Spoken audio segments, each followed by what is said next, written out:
أعوذ بالله من الشيطان الرجيم بسم الله الرحمن الرحيم ما جئتم به السحر إن الله سيبطله প্রিয় ভিউয়ার্স আসসালামু আলাইকুম ওয়া রাহমাতুল্লাহি ওয়া বারাকাতুহু। আশা করছি সকলে মহান আল্লাহর রহমতে ভালো আছেন, সকলের জন্য ভালো ও সুস্থ থাকেন এই দোয়াও প্রত্যাশা করি।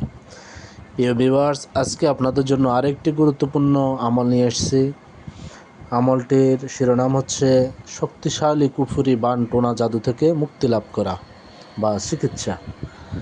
তার আগে একটি ছোট্ট রিকোয়েস্ট, জিন্নাত মেডিকেল এই চ্যানেলটি সকলকে সাবস্ক্রাইব, লাইক, কমেন্ট, শেয়ার করার জন্য উদাত্ত আহ্বান জানাচ্ছি। আপনার একটি কমেন্ট, লাইক, শেয়ারের মাধ্যমে এই গুরুত্বপূর্ণ ভিডিওটি আরেকজন মুসলমান ভাই বোনের কাছে পৌঁছে যাবে, যার মাধ্যমে সে উপকৃত হলে আমল করে আপনি সাদগায়ে জারিয়া হিসেবে সওয়াব পাবেন। চলুন কথা আর না বাড়িয়ে আমরা মূল ভিডিওর দিকে এগিয়ে যাই। প্রিয় ভিউয়ার্স, আজকের আমাদের আলোচনার বিষয় হচ্ছে শক্তিশালী কুফরি জাদু বানটোনা থেকে আমরা কিভাবে চিকিৎসা করে মুক্তি লাভ করব। আপনারা যারা এ জাতীয় কাজগুলো জানেন তাদের জন্য অনুমতি হচ্ছে, শক্তিশালী হেসারের আমল করা থাকলে তারা করবেন, নতুবা অন্যরা করে বিপদগ্রস্ত হবেন না। যারা সাধারণ পাবলিক আমজনতা তারা এই কাজে হাত দিতে যাবেন না। যদি নিজেরা করেন এই জাতীয় কোনো কাজ, তাহলে ক্ষতি হলে আমি এবং আমার এই চ্যানেল দায়ী থাকবে না।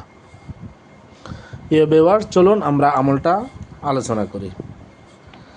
যাদেরকে কুপুরি তান্ত্রিক দ্বারা অথবা কুপুরি জিন্নাত দ্বারা, সিপলি জিন্নাত দ্বারা কুপুরি করা হয়, বানটোনা মারা হয়, কঠিন জাদু করে রাখা হয়, তারা এই জাতীয় কাজের জন্য এই বানটোনার কারণে শারীরিক, মানসিক, আর্থিক, সামাজিক, অর্থনৈতিকভাবে অনেক দিক থেকে সাফার হন, কষ্ট করতে থাকেন।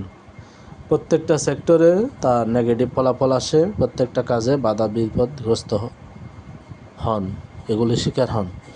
তো তারা এই চিকিৎসাটি গ্রহণ করবেন।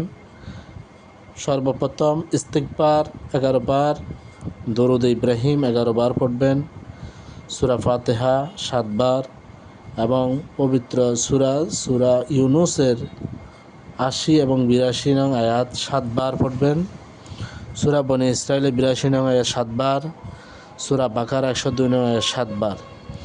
এগুলা পড়ে প্রতিবার রোগী তেল পানির উপর দম করবেন।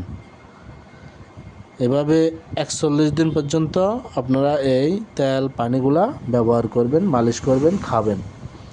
আমি আবার বলতেছি, সামনে রোগীকে বসাবেন, তেল নেবেন, সরিষার তেল, পারলে অলিভ অয়েল নেবেন আর পানি নেবেন। পানিতে সম্ভব হলে যত উৎসের পানি আছে সকল পানি যোগ করবেন। বৃষ্টির পানি, ঝর্ণার পানি, কূপের পানি, নদীর পানি, সাগরের পানি, জোয়ারের পানি, জমজমের পানি, এ জাতীয় যত উৎসের পানি আল্লাহ পাক পৃথিবীতে দিয়েছেন প্রত্যেকটা থেকে একটু একটু করে দিবেন এবং 7টি জুমা মসজিদের পুকুর থেকে অথবা অজুর স্থান থেকে পানি সংগ্রহ করবেন। সবগুলা মিক্স করে এগুলা নিয়ে তারপর ইস্তিগফার 11 বার প্রত্যেকবার দম, দরুদ ইব্রাহিম 11 বার প্রতিবার দম এবং সূরা ফাতিহা 7 বার প্রতিবার দম, সূরা ইউনুস 80 থেকে 82 পর্যন্ত 7 বার পড়ে প্রতিবার দম এবং সূরা বনী ইসরাঈলের 82 নং আয়াত 7 বার পড়ে প্রতিবার দম এবং সূরা বাকারা 102 নং আয়াত 7 বার পড়ে প্রতিবার দম।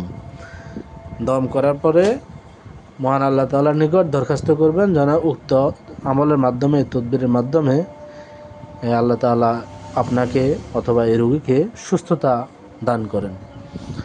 এবং রোগী এগুলা ব্যবহার করবেন, 5 ওয়াক্ত নামাজ করবেন জামাতের সহিত, হক হালাল বেছে খাবেন, মিথ্যা ছেড়ে দিবেন, তাহাজ্জুদ পড়বেন, আল্লাহ তাআলার কাছে কান্নাকাটি করবেন সুস্থতা লাভের জন্য। মহান আল্লাহ তাআলা আপনার আমলের উপর, নিয়তের উপর বরকত দান করবেন। সহি নিয়ত, সহি আমলের যদি আপনার নিয়ত সহি থাকে, ইনশাআল্লাহ আল্লাহ তাআলা এটার মাধ্যমে আপনাকে কঠিন থেকে কঠিন যত বড় শক্তিশালী কুফরি তান্ত্রিক, কুফরি বানটোনা জাদু হোক না কেন সুস্থতা দান করবেন। আমি মহান আল্লাহ তাআলার নিকট আশাবাদী এবং আপনাদের জন্য দোয়া প্রার্থনা করি। আজকে টপিকস এখানে শেষ করলাম। সকলে ভালো থাকবেন, সকলে সুস্বাস্থ্য ও দীর্ঘায়ুত কামনা করে আজকের ভিডিও এখানে শেষ করছি। আসসালামু আলাইকুম ওয়া রাহমাতুল্লাহি ওয়া বারাকাতুহু।